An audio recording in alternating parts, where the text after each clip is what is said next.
Supreme court के जो SIR को लेकर सर आया है, अनिल सर आपसे शुरुआत करता हूं, आपको उससे आप विदित हैं, विज्ञ हैं।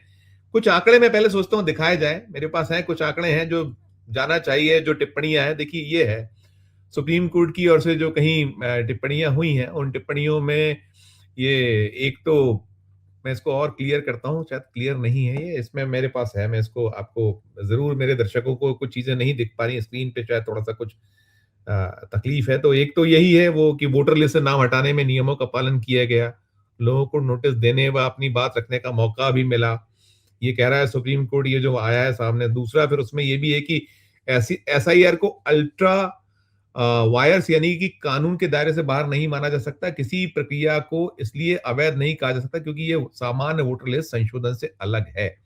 और देखिए जो पांच, जो जहां से शुरू हुआ था, बिहार में हमने देखा था 65 लाख नाम, पश्चिम बंगाल में 90.83 लाख नाम, तमिलनाडु में 97 लाख, पुडुचेरी में 9,18,000, केरलम में 53 लाख से ज्यादा, ये 2.5 करोड़ ये वोटर 8 राज्यों में आप आंकड़े फिगर देख रहे हैं कि जहां जद्दोजहद चल रही है अभी की 2,89,लाख। उत्तर प्रदेश है, गुजरात 73 लाख है, राजस्थान 44 लाख है, मध्य प्रदेश 42 लाख, छत्तीसगढ़ 27 लाख, गोवा 1.1 लाख, अंडमान निकोबार का आंकड़ा और लक्षद्वीप का आंकड़ा है, सारा कुछ है। और हमने बंगाल में तो देखा है सर कि बंगाल में किस तरीके से वो 27 लाख नाम जो वोट से वंचित रहे, जिसमें ट्रिब्यूनल बैठाया गया, ट्रिब्यूनल नहीं कर पाया, और अभी भी आ रहा है कि कितनी धीमी गति है। अब इन सब के भी जो निर्णय आया है, क्या आपकी प्रतिक्रिया होगी, कैसे इसको आप एक उस पर अपना राय प्रकट कीजिएगा, क्या हम इसको देखें, लें, क्या आगे दिखता है, क्योंकि ये चल रहा है और इसी तरीके से हम उम्मीद पा रहे थे कि शायद यही आएगा फैसला। आपकी राय अनिल जी। नहीं नहीं, देखिए, एक तो जो उम्मीद थी, सुप्रीम कोर्ट में जो चांसेस लग रहे थे लोगों को, हम लोग तो डाउट शुरू से कर रहे थे, लेकिन कई लग रहा था कि कुछ थोड़ा सा लेफ्ट खिसक जाएंगे तो आपका फ्रेम हल्का सा नहीं कटेगा, हल्का सा लेफ्ट खिसकिएगा, थोड़ा सा फ्रेम बस तो जी। उनको लग रहा था लोगों को कि शायद कम से कम जो प्रक्रियागत त्रुटियां हैं उसको सुप्रीम कोर्ट उस पर बात करेगी, लेकिन उसको भी उसने कर दिया। आप देखिए उसमें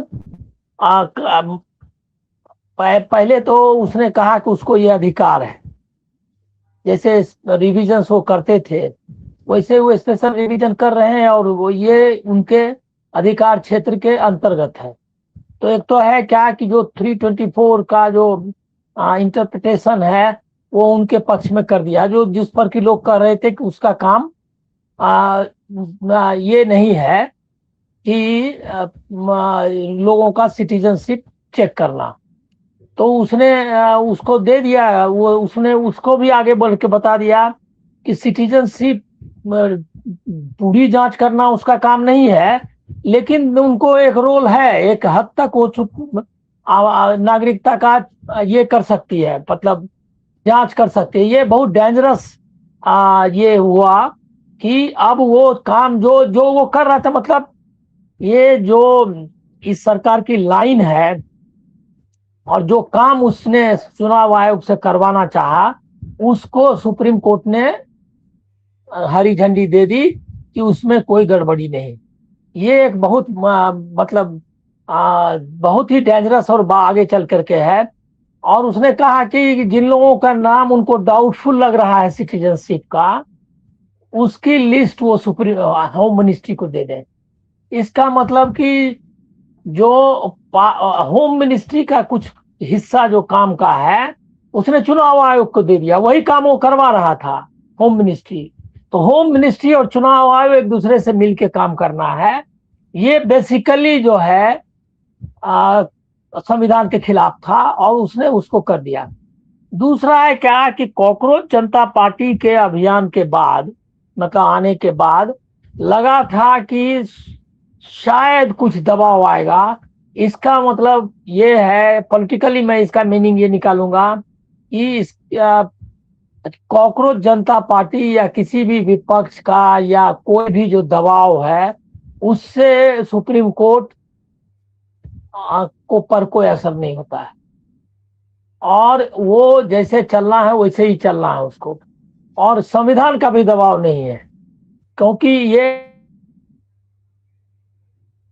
लेकिन वो माना और उसके बाद उसमें जोड़ दिया कि उनको सुनने का मौका देगा, उस तरह सुनने का जिस तरह इन्होंने सुना है। बिहार में तो वो भी नहीं सुना, भी नहीं था बिहार के जो बाकी जगह तो कोई ट्रिब्यूनल नहीं बनाया, सिर्फ बनाया, लेकिन उसने वो बोला कि उनको सुनने का भी मौका दिया, ट्रिब्यूनल बनाया, सब कुछ किया। जो प्रक्रिया अपनाई गई वो उचित थी, और उसमें इतनी गलतियां आई उस पर भी उसने उनको क्लीन चिट दे दिया। तो फुल्ली एंडोर्स किया। वो पहले से ही लग रहा था, जब उन्होंने कहा था कि इस बार नहीं दूसरे बार दे देना, इसका मतलब कि अरे देना लेना, चुनाव में वोट करना वगैरह ठीक है, आपका अधिकार है, लेकिन वो ऐसा कुछ नहीं है जिसके लिए आप मरे जा रहे हो। उसका कहने का मतलब यही था। तो उसने उनको उसी लाइन पे जजमेंट दिया। अब है क्या कि इससे दो तीन चीजें क्लियर हो गई पॉलिटिकल ये में मतलब राजनीति के क्षेत्र में, कि ये जो रेमेडी, जो जुडिशियल रेमेडी जो है, लीगल रेमेडी को ही मानती थी। इन्होंने स्ट्रीट को छोड़ दिया था पॉलिटिकल पार्टीज ने, और ऑलवेज जैसे कि वो कोट पहन के चली गई, क्या कहते हैं, ममता बनर्जी, और ये पूरा का पूरा कांग्रेस लगा रहा है क्या कि हम उसको चुनौती दें सुप्रीम कोर्ट में। ये एक गलत स्ट्रेटजी थी। इनको जो जो इन लोगों ने जैसे कर्नाटक में, महाराष्ट्र में जो चुनाव की धांधली और वोटर लिस्ट में गड़बड़ी का मुद्दा लाया था, उसको लेकर जनता में जाना था।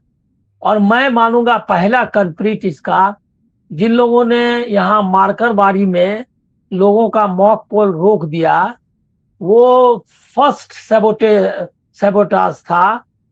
जो एंटी SIR मूवमेंट जो था, उसके पहले मतलब कि जो चुनाव धांधली के खिलाफ, वोट चोरी के खिलाफ जो आंदोलन था, उसकी पहली कड़ी यहाँ से शुरू होती है, मार्करबाड़ी में। जबकि वो लोग एक अपना पोल जो है करना चाहते थे, जनता का ये वोटिंग, वो ने बंद कर दिया।